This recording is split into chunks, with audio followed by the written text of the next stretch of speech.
Hi friend, आज के इस वीडियो में हम लोग देखने वाले हैं लेबर कार्ड को कैसे बनाना है, जिसे हम लोग श्रमिक कार्ड भी बोलते हैं। लेबर कार्ड को बनाने के लिए यहाँ पे आपके सामने हमने उत्तर प्रदेश का ऑफिशियल पोर्टल ओपन किया है, जिसपे यहाँ पे लिखा हुआ है उत्तर प्रदेश भवन एवं अन्य निर्माण कार्यकार कल्याण बोर्ड श्रम विभाग उत्तर प्रदेश। कुछ ऐसा इंटरफेस देखने को मिलेगा। अगर आप भी एक मजदूर हैं तो लेबर कार्ड आपको बनवा लेना चाहिए, क्योंकि ये बहुत ही कारागार चीज़ है लेबर के लिए। तो आपको एक चीज़ बता दें, लेबर कार्ड बनवाने के लिए आपको सबसे पहले क्या क्या चीज़ की ज़रूरत होती है। आपके पास बैंक पासबुक होना चाहिए, आधार कार्ड होना चाहिए, आधार से लिंक मोबाइल नंबर होना चाहिए। इसको बनाने के लिए आपको सबसे पहले गूगल में टाइप करना है UPBOCW.in। इतना सर्च करके आप इस पोर्टल पे आ जाएंगे। सबसे नीचे में आएंगे, यहाँ पे दिया है श्रमिक पंजीकरण आवेदन करें। इसके ऊपर आपको क्लिक कर देना है। क्लिक करते ही आपके सामने इसका ये जो मतलब एक नया पेज ओपन होगा, जहाँ पे यहाँ पे लिखा हुआ है श्रमिक पंजीकरण का आवेदन। यहाँ पे आपको मंडल चूज कर लेना है, जनपद चूज कर लेना है, श्रमिक का आधार नंबर डाल देना है। आप जिस भी मंडल में निवास करते हैं वो डाल देना है। आप जिस भी जिला में निवास करते हैं वो जिला आपको डाल देना है। श्रमिक का आधार नंबर आपको सिंपली यहाँ पे फिल कर देना है। फिल करने के बाद यहाँ पे आपको इतना जानकारी फिल हो जाने के बाद आपको यहाँ पे सर्च के ऊपर सिंपली क्लिक कर देना है। सर्च के ऊपर जैसे ही आप क्लिक करोगे तो आपके सामने कुछ नया टैब ओपन होगा। जैसे कि यहाँ पे OTP वाला टैब ओपन हो चुका है। OTP वाला टैब ओपन होने के बाद नीचे में OTP के टैब के नीचे ही यहाँ पे लिखा हुआ है OTP भेजे। OTP भेजे के ऊपर जैसे ही आप क्लिक करोगे तो आपके आधार में जो भी रजिस्टर्ड मोबाइल नंबर होगा उस मोबाइल पे एक OTP भेज दिया जाएगा। OTP को भेजे जाने के बाद यहाँ पे ओके के ऊपर क्लिक करेंगे। OTP आपके नंबर पे आ जाने की दशा में आपको OTP यहाँ पे दर्ज कर देना है। उसके बाद यहाँ पे एक जोड़ने वाला एक कैप्चा होता है, जैसे 54 + 58 कितना होता है। यहाँ पे 112 होगा, तो 112 हमने यहाँ पे टाइप कर दिया है। उसके बाद यहाँ पे लिखा है प्रमाणित करें। प्रमाणित करें के ऊपर हम क्लिक करेंगे तो आपके सामने देखिए अभी ये आधार से डाटा पूरा लेके यहाँ पे ओपन हो चुका है। और आपको एक चीज़ और बता दें, यहाँ पे डाटा ओपन हो जाने के बाद आपके सामने यहाँ पे सबसे पहले आधार नंबर देखने को मिल जाएगा। कुछ जानकारी इसमें आधार से नहीं फिल होती है, जैसे माता का नाम, और माता का नाम हिंदी में। यहाँ पे कार्य का प्रकार आपको फिल करना होता है। वैवाहिक स्थिति आपको फिल करनी होगी, शादी हुई है आपकी नहीं हुई है ये चीज़ें। वर्ग में आप किस जाति से बिलोंग करते हैं ये आपको फिल करना है। देन उसके बाद मोबाइल नंबर आपको फिल करना है। उसके बाद यहाँ पे शैक्षणिक योग्यता, आप कितना पढ़े लिखे हैं ये चीज़ें आपको इसमें भरनी होती है। तो चलिए इतना जानकारी हम आपको फिल करके दिखाते हैं। जैसे कि यहाँ पे हम कार में, यहाँ पे हम कौन सा काम करते हैं अपने अकॉर्डिंग, कार्य के प्रकार में आप जो भी काम करते हो, मिट्टी का काम या मजदूर लेबर हैं, या आप किसी कंपनी में काम करते हैं, या फिर किसी के वहाँ रह के आप काम करते हैं, जिस भी जगह आप काम करते हैं, जो भी काम करते हैं वो चीज़ें यहाँ पे जो काम आप करते हैं वो चीज़ें आपको यहाँ से भरनी होती है। यहाँ पे आप किस भी जात से बिलोंग करते हैं, जैसे अनुसूचित जनजात, अनुसूचित जात, अल्पसंख्यक, सामान्य, जिस भी वर्ग से बिलोंग करते हैं यहाँ पे आपको फिल करना होता है। तो देखिए यहाँ हमने फिल कर दिया है। उसके बाद यहाँ पे शैक्षणिक योग्यता, आप कितनी कक्षा तक पढ़े हैं वो चीज़ें आपको भरना है। उसके बाद आपको स्क्रॉल डाउन कर लेना है थोड़ा सा। मोबाइल नंबर तो हमने बताया ही आपको फिल ही करना है। उसके बाद थोड़ा सा हमें स्क्रॉल डाउन करेंगे तो आपके सामने आप आ जाएंगे यहाँ पे जनपद। सबसे पहले यहाँ पे जनपद आप जिस जहाँ पर कार्यरत हैं, उसके बाद तहसील यहाँ से चूज करेंगे। उसके बाद नगर निकाय और विकास खंड का सिस्टम है, हम अगर ग्रामीण से हैं तो विकास खंड यहाँ से चूज करेंगे।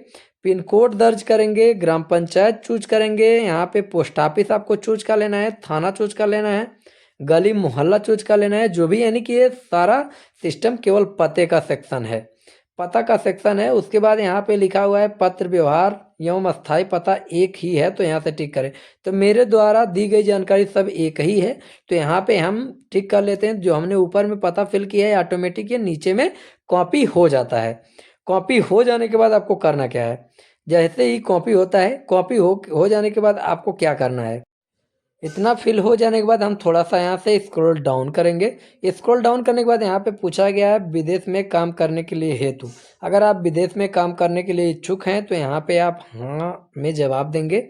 अगर नामनी का विवरण आप अटैच करना चाहते हैं तो यहाँ पे लिखा है क्या नामनी भी BOCW में पंजीकृत है। नामनी में अगर BOCW पंजीकृत है, लेबर कार्ड उनका भी बना है, तो यहाँ से आपको टिक कर लेना है, फिर उनका डिटेल आपको फिल करना होता है। यहाँ पे आपको नॉमिनी का नाम इंग्लिश में और हिंदी में दोनों में टाइप करना होता है।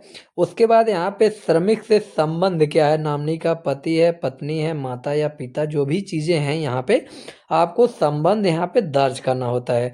तो चलिए यहाँ से संबंध हम दर्ज कर लेते हैं।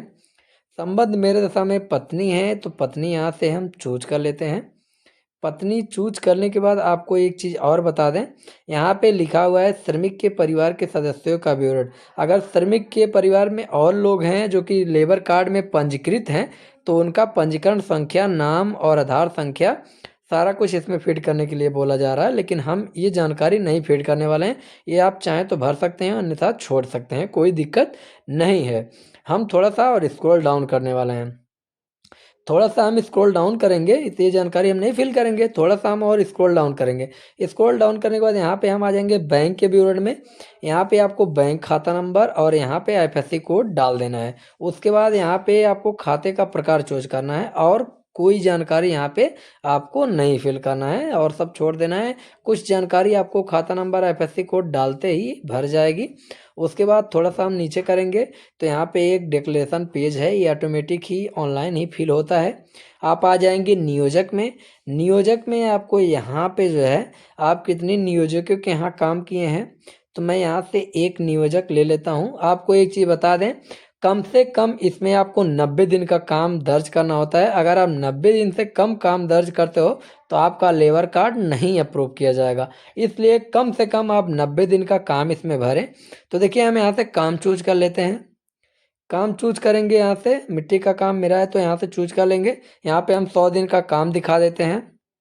100 दिन से हम ज़्यादा ही काम करते हैं। यहाँ पे गांव का नाम डाल देते हैं जिस जहाँ पे हम काम करते हैं। यहाँ पे हम जिस कंपनी में काम करते हैं, ये कंपनी का नाम हमने डाल दिया है। उसके बाद हम सबमिट के ऊपर सिंपली क्लिक करेंगे।